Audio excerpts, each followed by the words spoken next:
I can't quite explain what pleasure I have in introducing to these three people. You know, when we were going to do this conference, I knew always that they would be here. This is they meaning Moinak Biswas and Supriya Chaudhuri. And then I got to know of Pinaki and had to get them. And I thought these three would just provide incredible insights into these two films that you've seen over the last 2 days.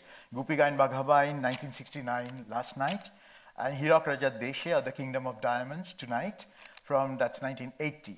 So just by way of very quick introduction, Supriya Chaudhuri in the middle, Professor Emerita, Jadavpur University in Calcutta, is a legendary teacher. And if she protests, there are many people here who can attest to that. Supriya Di, as we call her, may have retired from active teaching, but in terms of research and writing, she has not slowed down at all. She continues to work on early modern European literatures, Indian cultural history, cinema and modernism, and translates Bengali poetry and fiction into English. Just in the current year, she has published an edited volume, Religion and the City in India from Routledge, and several articles, including a chapter in the book, The Form of Ideology and the Ideology of Form, from Open Book Publishers. She has also had the opportunity to know Satyajit Ray as a close family friend from her childhood. Moinak Biswas here is professor and department head of film studies and coordinator of the Media Lab at Jadavpur University.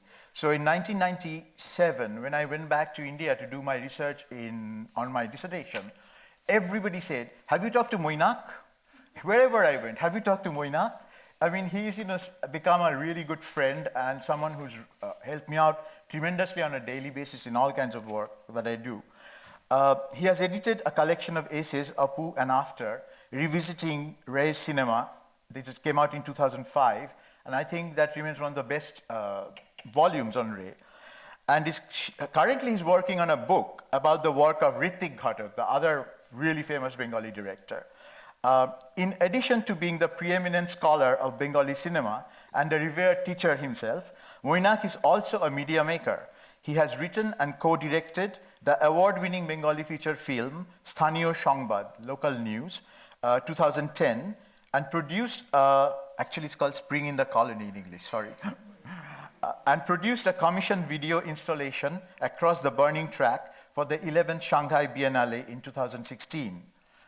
Pinaki De is a graphic designer. He teaches in a college, English. He's a professor of English in a college in outskirts of Calcutta.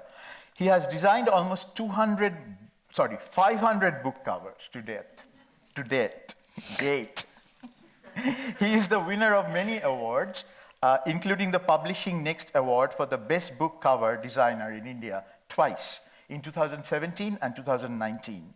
He designed the layout for the Pather Pachali sketchbook from HarperCollins that came out in 2016, and Travels with the Alien, HarperCollins 2018. You guys should check this out. It's a very interesting book for people in the West. A member of the Society for the Preservation of Satyajit Ray Archives, he is also the assigned designer of the Penguin Ray Library, the special editions that seek to preserve Ray's archival works. Most of you know this by now, but just to quickly bring all of us up to date, Satyajit Ray remains to this day the best-selling author of young adult and children's fiction in Bengali. And Bengali is the 6th most spoken language in the world, so that's a lot of readers reading his books. And he has an afterlife online, in comic books, all kinds of stuff after his death. He also was a very important graphic designer. All the sets that you saw were designed by him. All the costumes that you saw were designed by him. Everything in this film. So when we were thinking about what films to show, and this conference has been organized around the thematic of wonder, because we thought that wonder would be a good way to cut across the various medias in which he had worked, film, graphic art, and literature. And we thought, what could go well with this kind of thematic? And we then decided to show the Goopy Gyne films, the 2 of them that he directed. There's a 3rd one that was directed by his son, based on his own script, and he also composed the music for that as well. What year was that? I think it's around 90s. Okay. And then the third one that's coming on November 7th is a detective film featuring his very, very, very popular sleuth figure, Feluda, or Prodoshmitar. And this is the one in which I think, anyway, I hope you get to come and see that. It's a wonderful film and it's also restored digitally. And then November 9, we are showing something that's no longer a young adult or children's fiction. By the way, the detective film is based on his own story. That's important to say. Okay, let's get to this. The last film is not for children, but it's about celebrity culture. So these are not films that are usually shown in either North America or in England. And so I thought, this would be a good opportunity to introduce audiences here to these films because we just love them. And I mean, Goopy Gyne Bagha Byne, Moinak was reminding me yesterday, when it first released in 1969, it had a continuous run of like over 100 weeks. 100 weeks. So that's, pretty amazing for a film that, it remains one of his most popular films. So let's start with some questions I have for you. Just by way of, starting it out, Moinak, if you would want to tell us a little bit about the source of the story of the first film and, the family legacy. Well, the story, Goopy Gyne Bagha Byne, was serialized in this family children's magazine, Sandesh, in 1915. The story was written by his grandfather, Upendra Kishore Ray Chaudhuri. Ray had been toying with the idea of making the film for a while, but he finally kind of got to the production in 1960, late 67, early 68, I think. He was looking for a slightly bigger budget than his usual kind of outlay for his films, because he worked on a very, very small budget. And Goopy Gyne Bagha Byne, he was looking for a producer who would be, who would agree to put in more money. So finally, that big budget production was, those who know the Indian currency was 4 lakh rupees, which is not even $1 million in Indian sort of currency. So this was, the interesting thing is that when he was really seriously thinking of making the film, he actually prepared a long treatment note.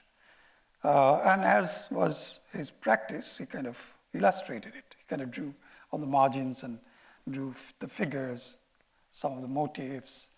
This is now published in one of the Penguin Ray Library books, which came out last year, I think, called The Treatment of Note of Goopy Gyne Bagha Byne. Yes. So this was the 2 versions, 64 and 65. The interesting thing is that I think I should tell you is that the film story differs,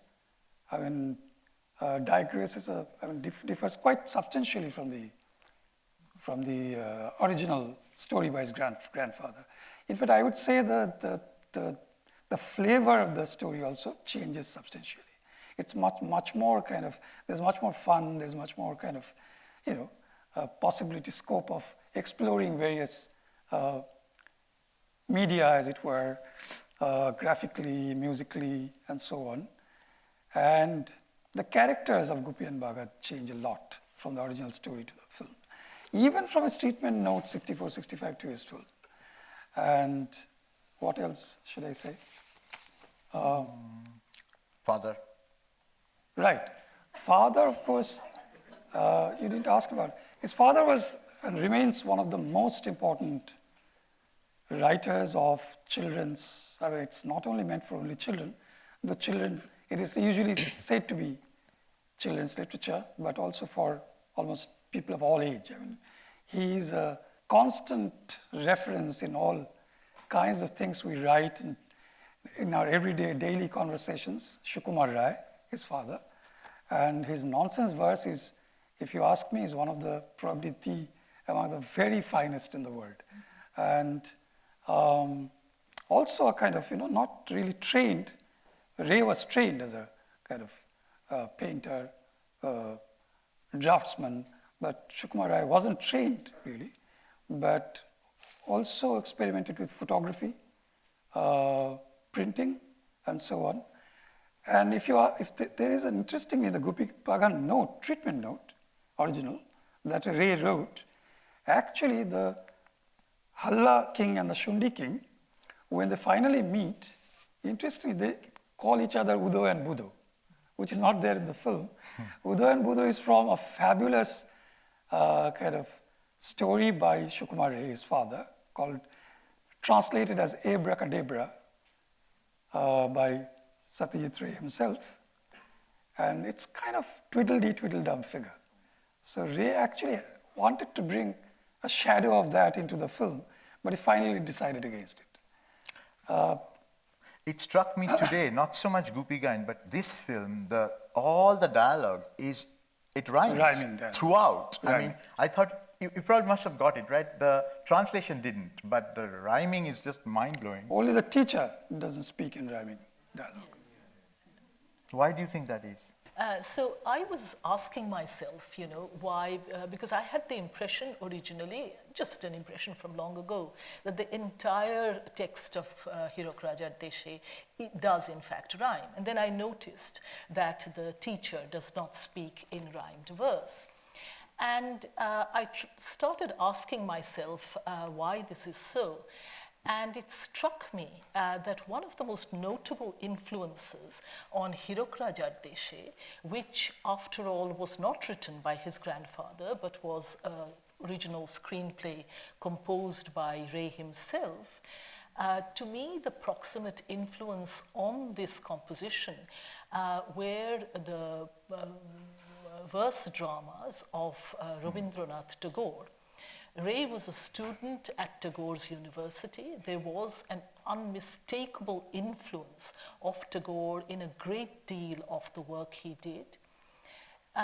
In the film that you see, there is this overlay of constant rhyming, humor, mischief, and you don't really see that layer, but it's very much present in the personality of the school teacher.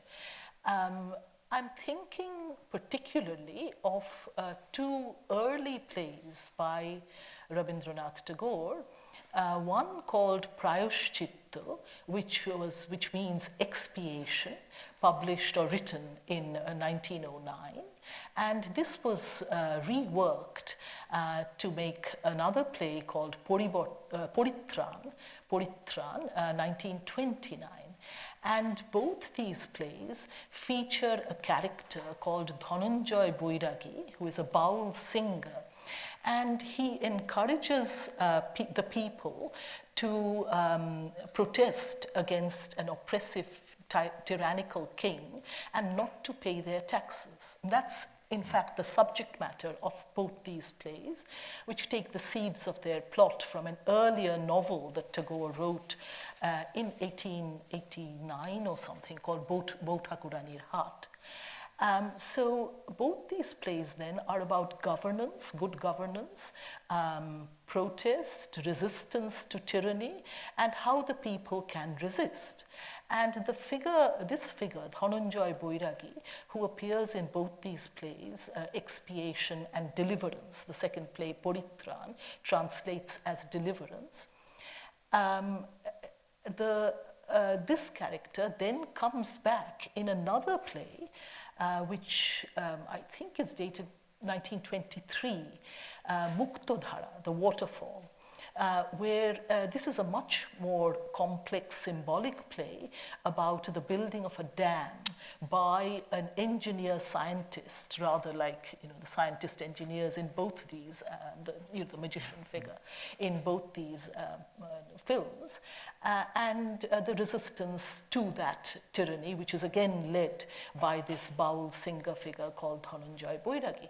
Now, the point that we came, to this from was the fact that Tagore's verse dramas, they are called verse dramas, but they are mainly written in free verse. That's to say the text does not rhyme, but there is a great deal of singing. there are many songs interspersed.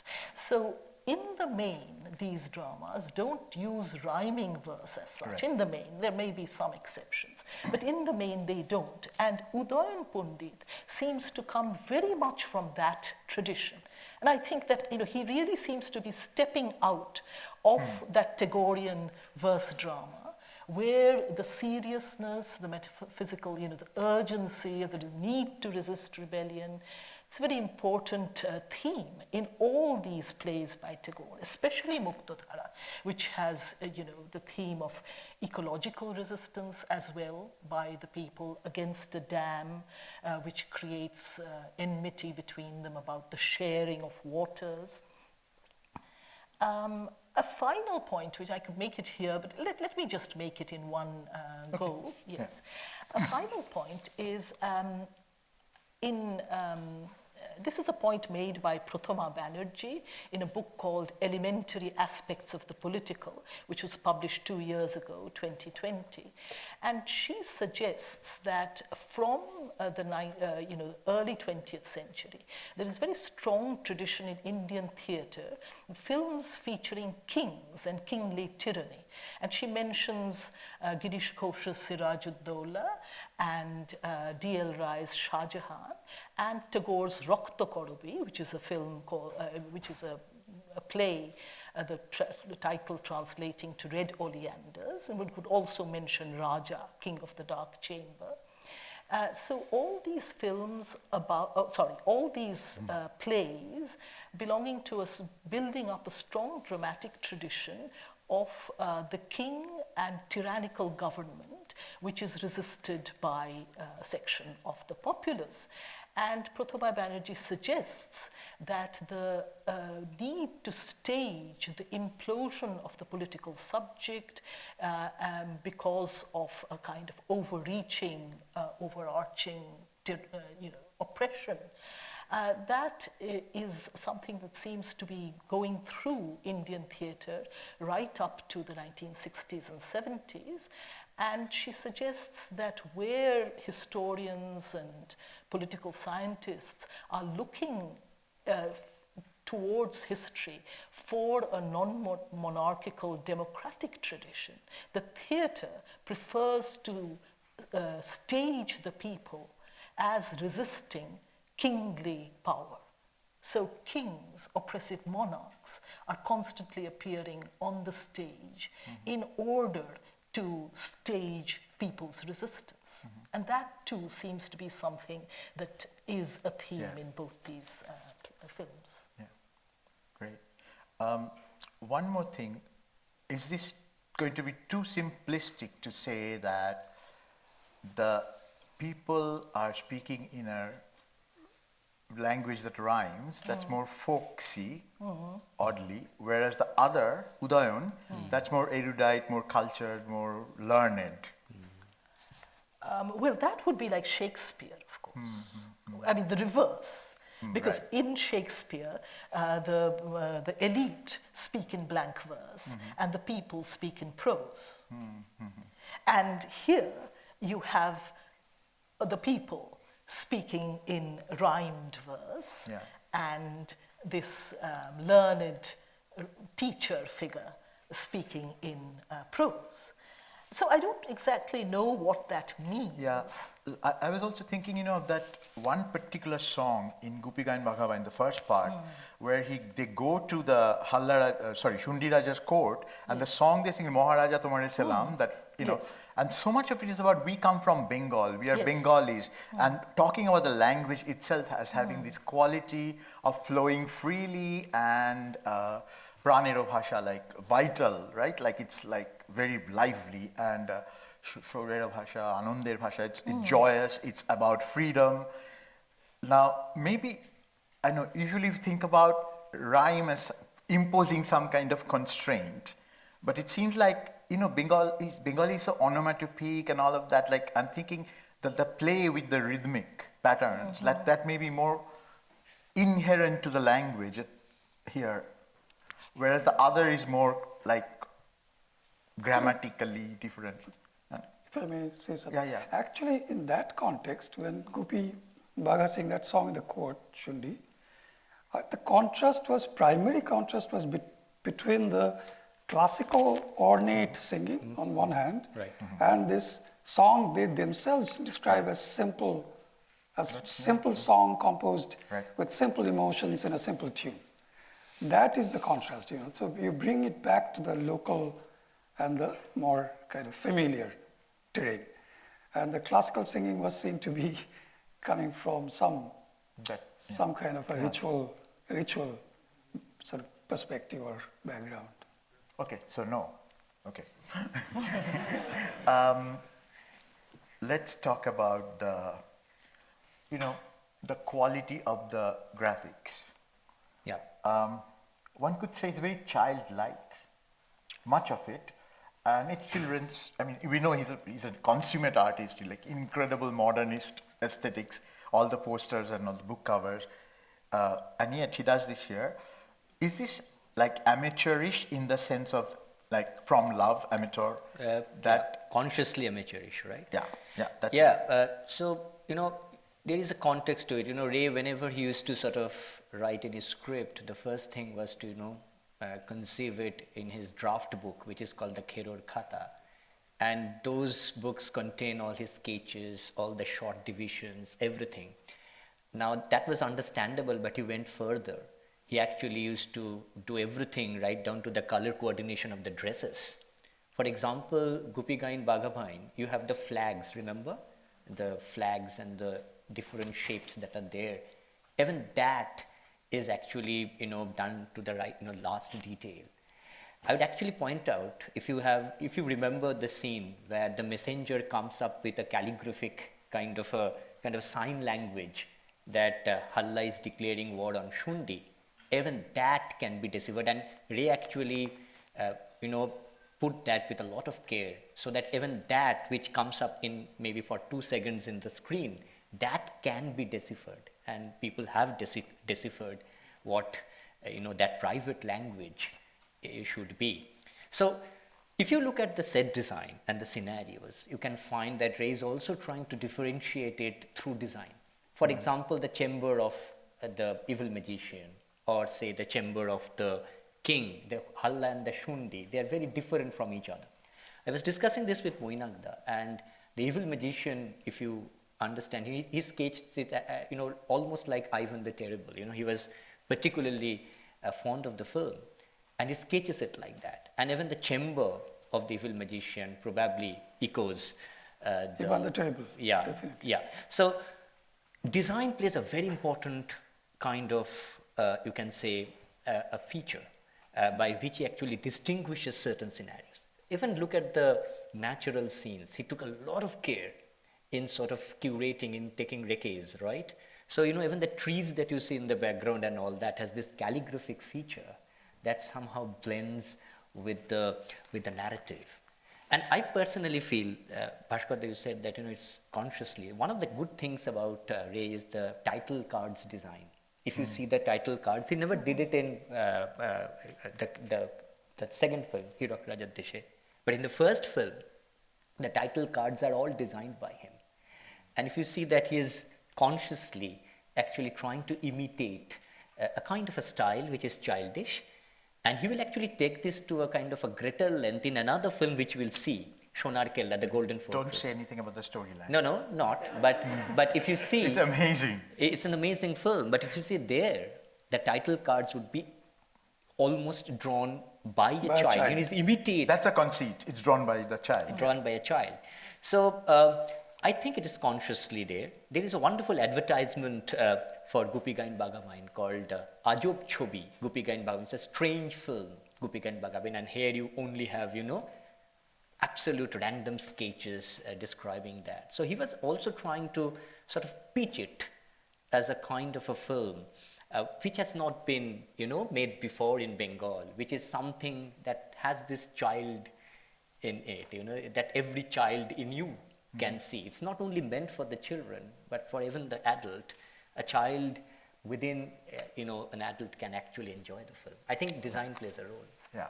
Since we have gone to design, may as well talk about the ghost dance sequence, a 7-minute long sequence. in the middle of this film that sort of stands out and yet blends in. It's completely part of the narrative and yet it pops like differently So- because it's avant-garde, experimental, whatever you call it. I can tell you one thing. So the draft book of Goopy Gyne is almost like 180 pages, right? More than that, 190. But he actually has a separate draft book for the 7-minute sequence, and that runs into 125 pages. Separate, yeah. It's a separate one for the 7-minute sequence, and there, although it is not seen, even the shape of the shoes and the way they will be placed are designed. Of course, all the characters with their class differences and hierarchies, they are sort of explicated. So tell us a bit more about the characters, what they are. Okay, so I think Supriya will be better No, placed. no, Okay, go so the if you look at contemporary Bengal, if you look at the ghost dance, it's sort of the ghosts are actually they belong to different classes. So you have the Sahib ghosts, which is basically the White man. the white man, and they are of course they somehow are the stereotypical kind of sahibs that can be seen. Drinking alcohol, getting drunk, that's important. Yes, that's a very important point.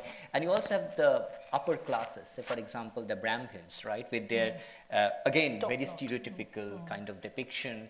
And then you also have other kind of the Diggods, it's the intellectuals, right, who would also probably belong to the upper classes. And there are dancers. Who may not be, they are the ones who make more free movements.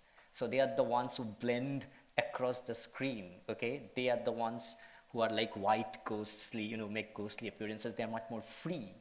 And they are wearing masks as well, and very interesting. So what is very important is that the movement of the upper classes and the Sahib ghosts are extremely staccato-like. It is like they are moving in a kind of a calculated strategic way. And there is a page in the draft where he's actually mapping out the movement. So, where they will move, and how they will move. He's so detailed about that. So it's a conscious decision to make them move in that way and then blend it with probably the more commoners who are more free. Many say that there are influence of Uday Shankar's, Kalpana. So say a bit more about that. Yeah. So Uday Shankar's, Yeah. it's a 1948 film. The great Indian dancer, Uday Shankar. That's the only film he made. And he used his troupe he actually created an experimental dance center in the hills, in the Himalayas, Almora, which was dissolved quite quickly actually. Then very interestingly, some of those dancers trained in his Almora school in the hills actually came and joined the incipient Indian People's Theatre movement, which was one of the most important kind of left-wing cultural kind of consolidation that was happening around 1942-43, right? And its impact kind of continued for several decades. So what happened was that some of these, well, it's a long story, I have to put it briefly. Some of these people, immediately after independence, 47, they moved into the film industry. And the kind of new Indian popular form that you see in the early 50s had actually a great deal of, the contribution of the IPTA, the Indian People's Theatre, left-wing theatre movement, performing arts movement people, their contribution played a very important role in the formation of the new popular cinema, Indian cinema in the early 50s. Uday Shankar's work, actually, he used many of these people around a time when the IPTA was also trying to make its own films based on Maxim Gorky's play Lower Depths, based on some other kind of, other stories. And they were actually trying to pool money together and make independent films. They've succeeded in making about 2 or 3 of them. So Uday Shankar's Kalpana intersects very interestingly with this project. And Ray considered it a brilliant film only in parts. And he thought some of the kind of fantasy sequences were far ahead of its time, the 1940s. I'm saying all this because it is easy to watch this film now. A restored version is available on YouTube. And if I think till midnight, Criterion is on 50% sale. And one of the Martin Scorsese World Cinema collections has Kalpana. So it was restored by Scorsese Foundation. I'd like to make a point about the dance, not about the movement, which I'm really interested to learn about this film made by Uday Shankar called Kalpana. But it struck me that the representation of the Sahib's ghosts may owe something to Ray's friend David McCutcheon, who did a lot of the subtitling and worked with Ray very closely on many of the films. David McCutcheon's life's work was to document the terracotta temples of Bengal. And these terracotta temples have very vivid, lifelike models of contemporary society, including sahibs and all the classes of society, Brahmins and workers, and so on.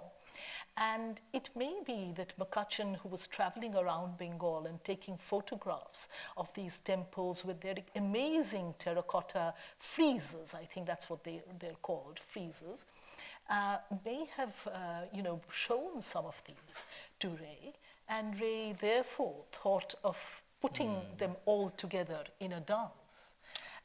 This is something that struck me. Another thing that I think, Ray was extremely fond of sequential arts as well, and a lot of things may have sort of percolated. What do you mean by that? I mean, of course, he was very fond of comics. I mean, let us put it simply. But, the sequentiality, the way, he builds up this sequentiality, the treatment, I think he's one of the first one who thinks about it, in India in a kind of a more intellectual, conscious manner. And if you look at the layers of, the last blend of the dance, which features all the tires together. Well, that's what reminded me of the terracotta temple, because if you read, David McCutcheon's life's work, his Terracotta Temples of Bengal, that's the book, and you see these photographs that he took. Some of these temples no longer preserve, all that work. Very, very elaborate work with these friezes of characters of the everyday of the, But also late 19th century Kalighat pot painting, especially the satirical, that they're making fun of the priestly class and all those, because that's I see the Brahmin with the tika, and that's what I'm thinking, What, I also thought of like the Czech animation, claymation, all of that in the mid-60s. He was very fond of Norman MacLaren, that we know. Okay. I mean, he was very fond of Winsor Mackay. For example, he wrote articles on Winsor Mackay. Who's he? Ray. Who are these people? So because Winsor not everyone Mackay, will know. Winsor Mackay, of course, is one of the doyens of comics in the world. I mean, he's from here, and if you look at his work, I mean, he's such a great influence. And Ray was like a fanatic in collecting comics. So even today, most of the collections are there in his home, and he used to collect this. He used to look at this, and he was also very fond of these early animations, which is actually documented in some of his writings as well. So they may have played a role. I think it's a kind of a combination of a lot of factors that used to carry. I mean, as Supriya said, that I think the terracotta one is a wonderful kind of an insight. So a lot of things was happening in his head, and it's very difficult to pinpoint what, and that's the magic of Ray. You cannot pinpoint what he's really trying to do, but yet there is this temptation to sort of go through. I think another another important thing. I want to move to the next. Just one thing before because this is important here. Because one thing you have to understand, Ray in 1967 was actually negotiating with Columbia Pictures here in order to make a film, a sci-fi film called Alien. And there are alternative titles of Alien that he wrote. One is called Mongol Kabba, which will be like Epics from Mars, and also Avatar. I mean, that was also written. And, he was to make this film. He made trips to LA and to the studio bosses, and he penned Peter Sellers and Marlon Brando, later James Coburn and Steve McQueen to play characters there. But that fell through because of a dubious kind of a intermediary whose name is Michael Wheeler. Wilson. Michael Wilson. And after that, what happened was he concentrated on Goopy Gyne Bagha Byne. So there is also this very important facet. You know, he made a recce of for Alien, but he stopped it and then he went for Right. Okay, so we got to talk about Borfi, the wizard figure, because that's, I think, spectacular. And unfortunately, most of you know this by now, that yesterday a whole reel, in the old days we used to call it a reel, quite a bit of the film was missing from the copy that was sent by the National Film Archives. I don't know what happened. We'll try to figure it out. But 2 songs were missing, including one song that for me is the soul of the film. So there's that. Class, I'll show you that in class. So, but if you want to, any of you, let's talk about technology, the relationship to technology, to witchcraft, to Burfi, and in this film, this other character. the scientist. Right, I'd like to, yes. Well, I mentioned Tagore's play Muktadhara, The Waterfall, and that features an engineer called Vibhuti, who has been hired by the evil king, the tyrannical king, who's called, I think, Ronoji.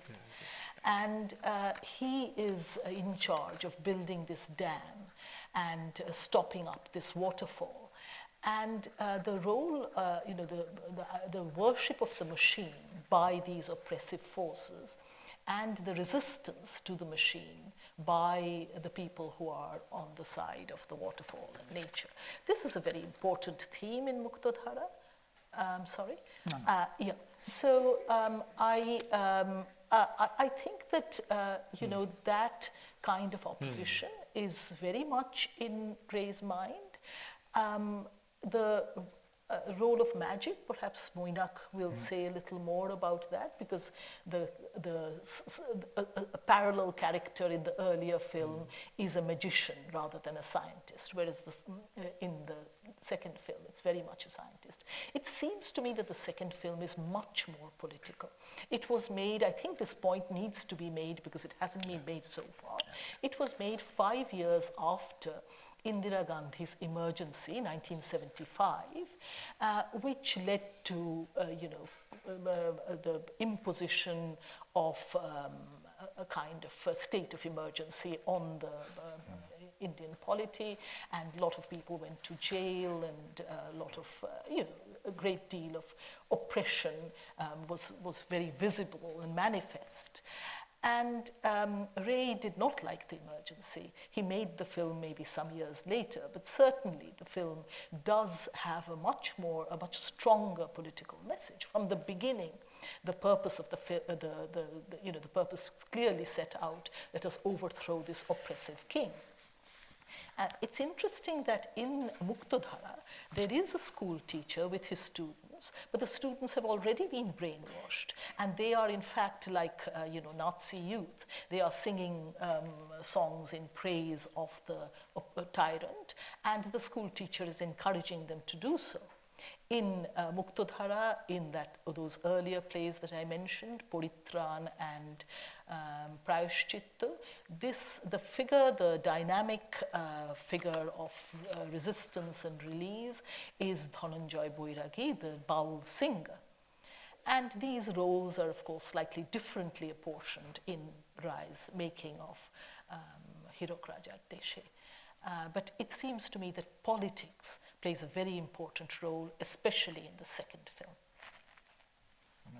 Burfi? Burfi, yeah. Oh, we have actually mentioned that. The evil magician, the black magician in Goopy Gyne Bagha Byne, and you can easily sort of recognize that. He's actually modeled on Ivan the Terrible, Sergei Eisenstein's final film, 2-part film. Ray was very fond of that film. He was a great admirer of Eisenstein's, but he has written on Eisenstein, and he mentions specially his film club career begins with screening Battleship Potemkin, which has happened across the world, I think. Many film societies in the 1920s in Paris, London, later in other parts of the world began with screening Battleship Potemkin. Ray was no exception. Ray's little Film Society in Calcutta began like that. But he actually became a great admirer of the final film. He won the table, especially because he was a classical music aficionado, especially the Prokofiev score. He used to watch the film again and again and listen to the score, and it's kind of, he was also adept at doing the staff notation. He would even do his own sort of musical compositions in staff notation. And also the name Borfi is a kind of name of a sweetmeat in Bengal. It kind of looks like that. So if you remember the glasses that the magician wears are in the Borfi shape. The other thing I think one should mention is all kinds of elements have gone into it. Is the fact that this actor was an amazing character, a person, artist, writer, singer, composer called Harindranath Chattopadhyay, who again was actually closely associated with the Indian People's Theatre Association. Harindranath Chattopadhyay had been playing this kind of slightly strange, weird figures in popular films also, Bombay films also. I think he also designed the character keeping the actor in mind. And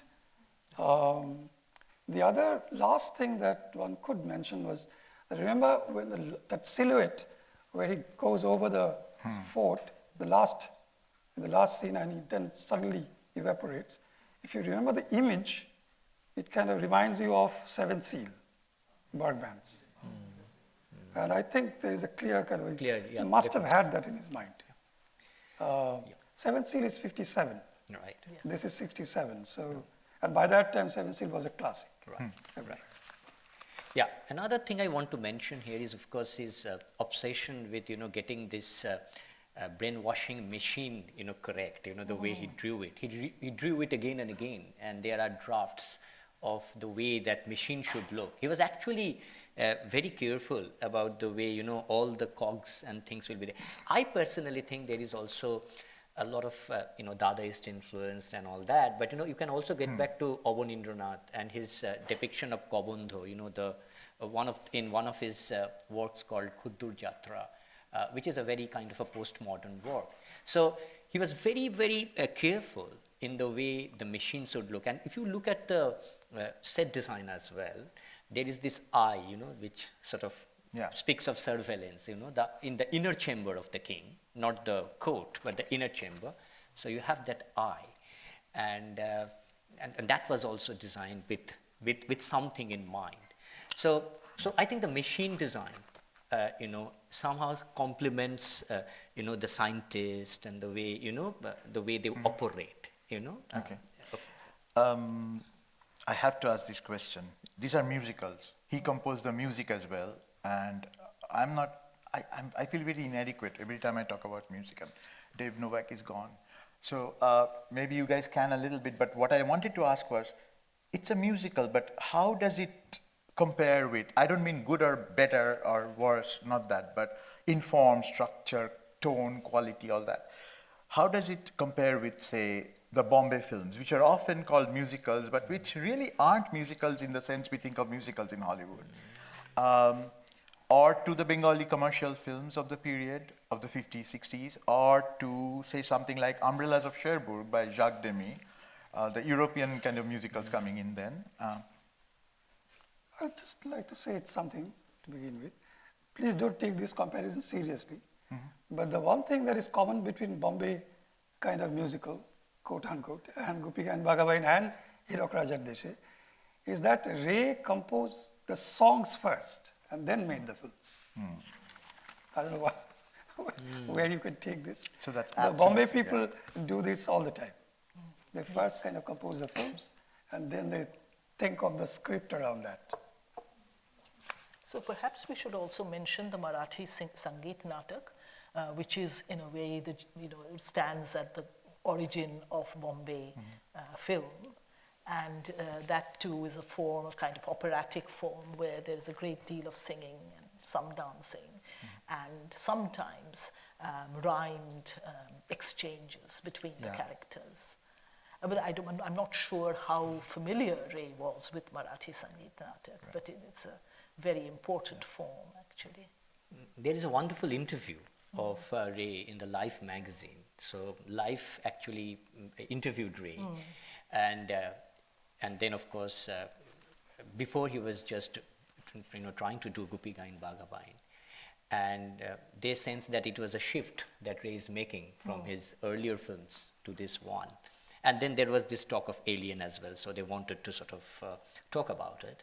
And Ray actually has a wonderful word to say. He said that, I set out by making my kind of musicals. It's something, I cannot imitate the Bollywood stuff. I cannot make things like, say, Hollywood musicals, which he admired as well. But for him, this is the closest kind that he can make. And he actually wanted to sort of combine everything together to make it just an enjoyable experience. We have to also remember that, and this is a real story, and his son testifies to it. His son actually came one day and said that you make films. His son Sandeep Ray actually came to Satyajit Ray and said, you make films that are not understandable to me, at least as a child. So why don't you make a film for us, for the children? So that gave him a kind of a thought, and that is mentioned in the interview. I started with that very simple premise of making things which are enjoyable to a Bengali child. And then suddenly, he added layer upon layer to make it so deep that we can actually take that leap in order to explain things, which is definitely there. But at the heart of it, and that is where you come back to the child question, at the heart of the film is also to explore the child in you, right? And that's like a very important impulse for Ray as a beginning, as a trigger. Yeah. Supriya, very short. Yes, We are out I of just time. had a quick point to make about the two boys in this film, or maybe the same boy who is using a catapult first to knock off this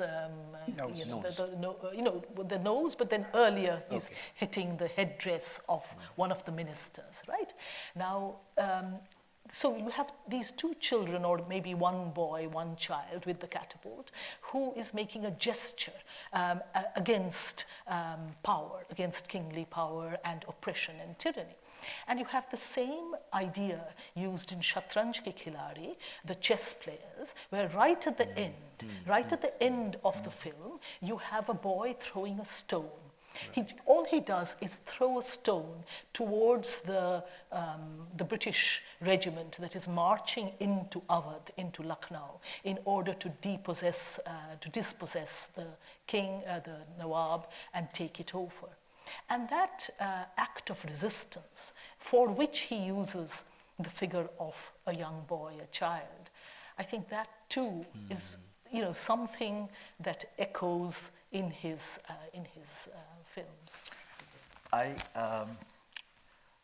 was also thinking about how much I liked the first film, and I love the second film too, but not in the same way, because the first one has a joyous lightness that the second becomes much more pedantic, And there are many ways to think about what is it that made him change the tone. Perhaps the emergency years, perhaps 68, 9, and after that things became very political in cinema for a while. We all know this, right? Around that time, even film theory became very political for a while, and maybe that pressure was there too. But we can think about that more. But I want to say thank you so much for staying this late, and thanks to our panelists for an incredibly rich